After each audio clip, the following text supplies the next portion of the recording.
This is Nepdiah, and today I'm going to talk about bullying for Christ.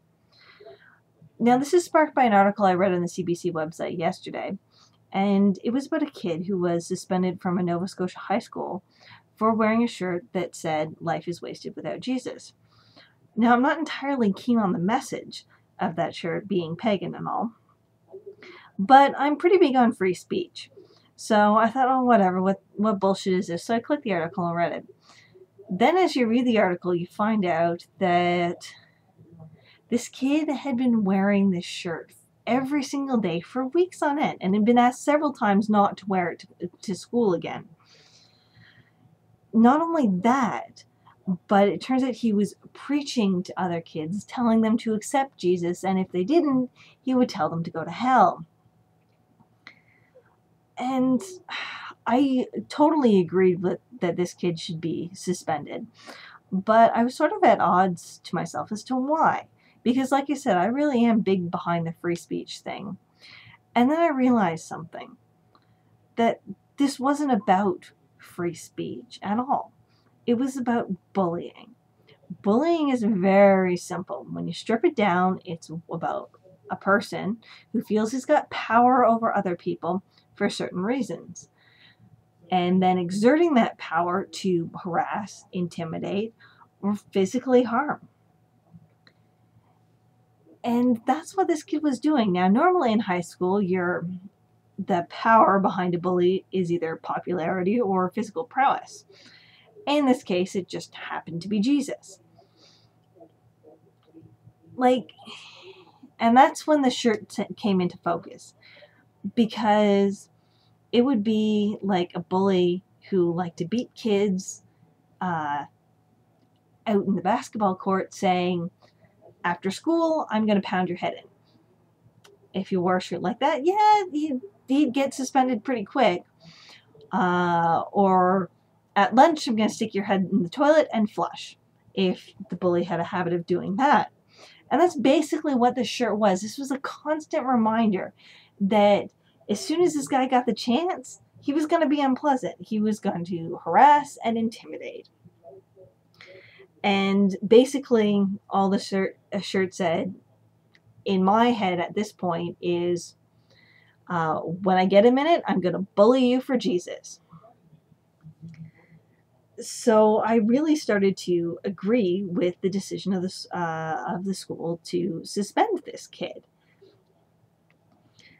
And I was still uncomfortable with that because, like I said, I'm really big into free speech. I really, really am. But shortly after I read that article, I found myself looking at a Dan Savage interview. And Dan Savage, if you don't know, is a gay sex columnist who writes the column Savage Love, which is excellent for a relationship and sex advice.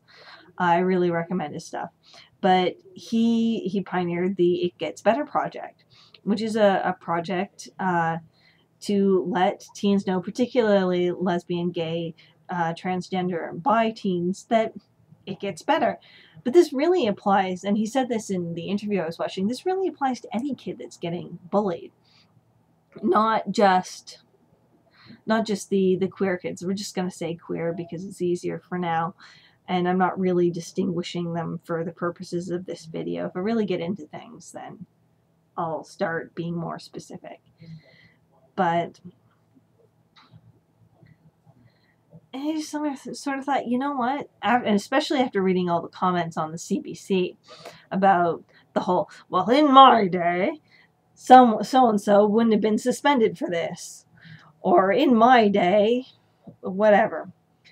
But there are two things. The first thing is I'm really sure that the level of teen suicide in the Western world hasn't changed all that much since the idea of high school began. Since we started having high school, I think you'd find that it's relatively even as soon as you get a good sample of the population in there. I just don't think it was talked about until relatively recently. And now that we're getting real statistics and stuff like that, that it makes it easier to see and easier to talk about rather than just being swept under the rug. For example, I know there are kids from both my parents' high school who didn't make those 5 years.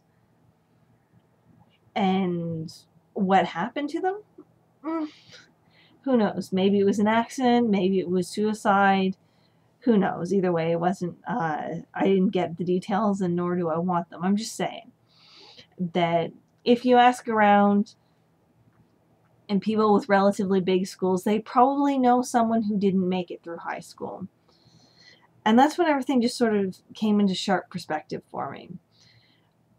And you start to think, well, what happens if this kid had gone on another week, another month, even another day? What happens if he cornered the right kid at the wrong moment? And the next thing you know is you have another teen suicide, another statistic on your hand. We wouldn't be railing about whether or not this kid should be suspended. We'd be asking the school why they didn't do something sooner, is what we would be doing. Why weren't they hard on bullying? Why do we have another suicide victim? Like, especially in the queer community, because this kid was from Nova Scotia. It's Nova Scotia. It's hardly cosmopolitan. Most of the kids he's preaching to are Christian. It's a fact. They may not be devoutly Christian, but most of them probably are. If not, they're atheist or agnostic or just finding their steps. But this isn't going to be like, I mean, it had to be pretty bad, I think, to get this offensive. And frankly, the kind of nerves this would strike would be, in this sort of environment, probably a queer teenager who just did not need to hear this right now. And the question really becomes, are we going to let this kid have his free speech and deal with another dead teen? Or are we going to suspend this kid? Frankly, a short suspension, which is what he got. Like, he was suspended on May 3rd and back in class on May 7th. So it was a pretty short suspension. So we're going to deal with a little suspension like this for a kid who's clearly bullying others, whether it's in the name of Jesus or not, and clearly objecting to any kind of authority. Or are we going to wait till another kid commits suicide? I mean, let's think about this here. Free speech is great and everything, but frankly, kids are vulnerable in their teens. They're still vulnerable. They're still working out their sexuality. They're still working out a lot of things. Frankly, most teens, just by virtue of being teenagers, are mentally unstable with all the hormones they got going on. And they are at the point where they're also getting to adulthood, where they should understand when something's hurtful and when something's inappropriate. I mean, you have all elementary school, kindergarten through grade 8. You've got that to figure out how to be a human being. After that, you should know. But yeah, so that's my take on that. Bullying for Christ is still bullying. And I'd rather see a kid suspended for wearing a dumb t-shirt than another statistic. So that's Nebdiah signing off.